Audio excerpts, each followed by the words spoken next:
శ్రీకాకుళం జిల్లా ఆముదాల వలస తెలుగుదేశం పార్టీ ఆఫీస్కు చేరుకున్నారు ఎమ్మెల్యే కూనారవి. తనపై కేజీబీవీ ప్రిన్సిపల్ సౌమ్య చేసిన ఆరోపణలపై ఆయన స్పందించనున్నారు. వారికి కనీస అర్హతలు లేవు. నేను మళ్ళీ వారికి వార్నింగ్ ఇస్తున్నా. నువ్వు కానీ మాట్లాడేటప్పుడు నా కుటుంబ సభ్యులు కూతురు అని చెప్పి మాట్లాడావు. మళ్ళీ ఇదే ప్రస్తావన కానీ చేస్తే నీకు తగిన మూల్యం చెల్లించుకుంటావు. నేను హెచ్చరిస్తా ఉన్నా. నీ స్థాయి బ్రోకర్ స్థాయి. నువ్వు ఒక బ్రోకర్ గాడివి. రోడ్ల మీద ఇసుక దండుకోవడం అనుకున్నావా నువ్వు? లేకపోతే గంజాయి స్మగ్లింగ్ అనుకున్నావా? నీ తోకగాడి లాంటి వాళ్ళని ఎంతోమందిని చూసా. మళ్ళీ నీకు వార్నింగ్ ఇస్తున్నా.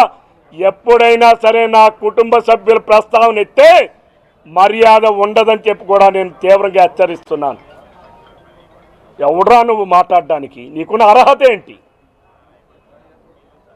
నువ్వెవరు అసలు? నా నీడను కూడా తాకే అర్హత లేనటువంటి వ్యక్తివి నువ్వు. నీలాంటి వాడికి ఆ వైసీపీ పార్టీ ఇక్కడ ఇన్ఛార్జ్ ఇచ్చిందంటే అది ఎంత దిక్కుమాలిపోయిందో ఆ పార్టీ నిన్న జడ్పీటీసీ ఎన్నిక పులివెందులే రుజువు దానికి. ఎవడైనా అన్నం తిన్నవాడు, సరైన బట్ట కట్టినవాడు, కుటుంబ గౌరవం ఉన్నవాడు ఎవడైనా నీ వెనక వస్తారా? ఎవడైనా వస్తారా? ఈ నియోజకవర్గంలో కాదు, ఎక్కడైనా సరే నీ వెనక వస్తారా? అసలు అన్నం తిన్నవాడు కానీ, బట్ట కట్టినవాడు కానీ, గౌరవంతో ఉన్న కుటుంబాలు కానీ ఏ పార్టీలోనైనా ఉండొచ్చు. వాడు ఎవడైనా నీ వెనక వస్తాడో? What are you? కాలి చెప్పు విలువ చేయనటువంటి వ్యక్తులు ఏదో మాట్లాడేస్తావునంటే మర్యాద ఉండదని హెచ్చరిస్తా ఉన్నాను. ఎవరితో పోలిస్తావు?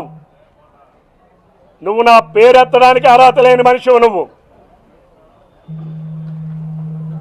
మళ్ళీ నేను దళిత సంఘాలకు విజ్ఞప్తి చేస్తున్నా. నేను మాట్లాడింది ఒక ప్రిన్సిపాల్ గారితో రివ్యూ చేశాను. ఇంకా ముందుకెళ్తే నేను 3 ప్రిన్సిపాల్స్ని, ఏపీసీ గారిని ఇదే కార్యాలయంలో రివ్యూకు పిలిస్తే అడ్మిషన్స్ అన్నీ అయిపోయిన తర్వాత అన్నీ సక్రమంగా లేవని ఒకసారి రివ్యూ చేస్తే 2 ప్రిన్సిపాల్స్ కూడా విత్ అన్ని డీటెయిల్స్తో వస్తే ఈ అమ్మాయి అసలు ఏమీ పట్టుకురాలేదు కదా. నేను రివ్యూ చేసిన రోజు అడిగితే మీరు నన్ను అడుగుతారేంటి సార్, మీరు అలాగే అడగకూడదు సార్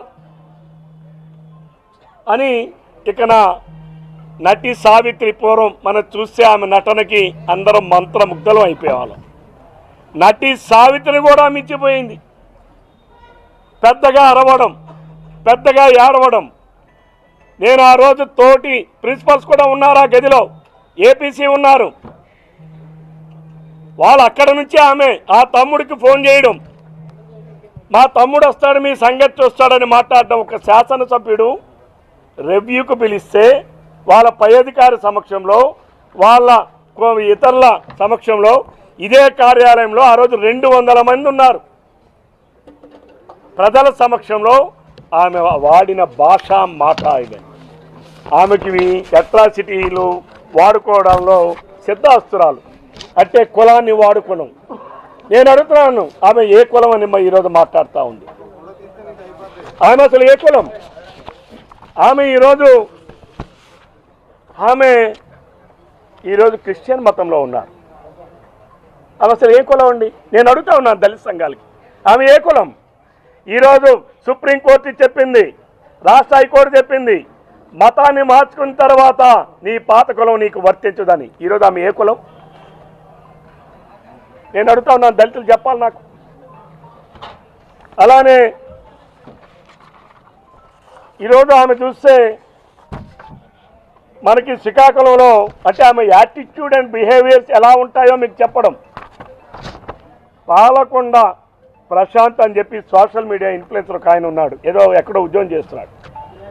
ఆయన ఏదో వాట్సాప్లో, ఆయన ఇన్స్టాగ్రామ్లో ఈ మైసమ్మ ఇది చెట్లు అవన్నీ ఇది పెట్టి ఆయన ఒక పోస్ట్ పెడితే ఈమె కేజీబీవీ పొందూరు అఫీషియల్ గ్రూప్ నుంచి అతనికి పెట్టిన మెసేజ్ ఏంటంటే, సనాతన సన్నాసి సనాతన సన్నాసి. ఇది ఆమె Ponduru official group WhatsApp group నుంచి ఆ ఇన్స్టాగ్రామ్ గ్రూప్ నుంచి పెట్టినటువంటి ఇన్స్టాగ్రామ్లో పెట్టినటువంటి కామెంట్ ఇది. సనాతన సన్నాసి. ఇంకా ఆమె ఆ రోజు వాళ్ళ తమ్ముడు ఎవడంటే మైనర్ బాలికని రేప్ చేసి కేసులో ఉన్నటువంటి వ్యక్తి. ఆ కేసులో కూడా అతను ఎప్పటికి కూడా కోర్టులో నడుస్తూ ఉంది.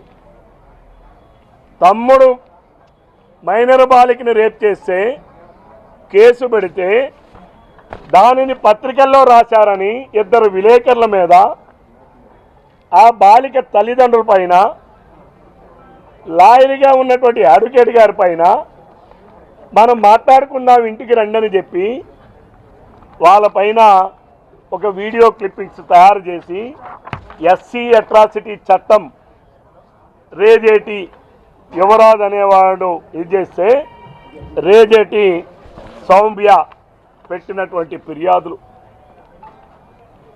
అంటే ఈమె ఎస్సీ ఎస్టీ చట్టాన్ని ఎంత దుర్వినియోగం చేస్తుందో ఒక్కసారి మీడియా ద్వారా మీ ముందుకు తెలియజేస్తా ఉన్నా. వాస్తవాలు ప్రజలకు తెలియాలి. అలానే ఈమె ప్రవర్తన గతంలో ఉన్నప్పుడు రణస్థలంలో పనిచేశారు. 4/12/2014 హుదూదు తుఫాను వస్తే 4 రోజుల పాటు అక్కడ పిల్లలకి తిండి లేదు, ఆ హాస్టల్లో కరెంటు లేదు. ఆ రోజు అధికారులు సస్పెండ్ చేశారు, డెర్లెక్షన్ ఆఫ్ డ్యూటీస్. అలానే మళ్ళీ ఆమెకి 12/10 ఆమె సర్వీసెస్ నుంచి 30/10 మళ్ళీ సస్పెండ్ చేశారు. 4/12/2014 ఆమెకి రీఇన్స్టేట్మెంట్ వంగర.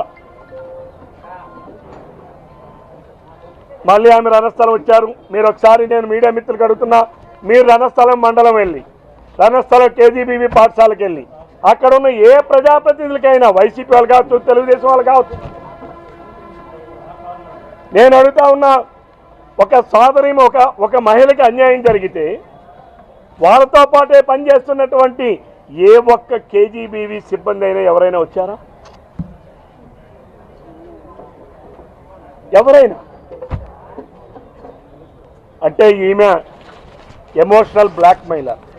ప్రతి ఒక్కరికి బెదిరించడం, అదరించడం, ఎస్సీ అట్రాసిటీ కేసులు పెడతామనడం, నేను ఆత్మహత్య చేసుకుంటే మీ పేర్లు రాస్తానని చెప్పడం. ఎవరైతే ఇక్కడ ఆమదాల వలస బూర్జ ప్రిన్సిపల్స్ ఉన్నారో వాళ్ళకు ఫోన్ చేసి ఆ రోజు ఆఫీస్ రూమ్లో జరిగింది మీరు ఏమైనా చెబితే మీ మీద నేను ఆత్మహత్య చేసుకొని మీ పేర్లు రాస్తా. అంతేకాదు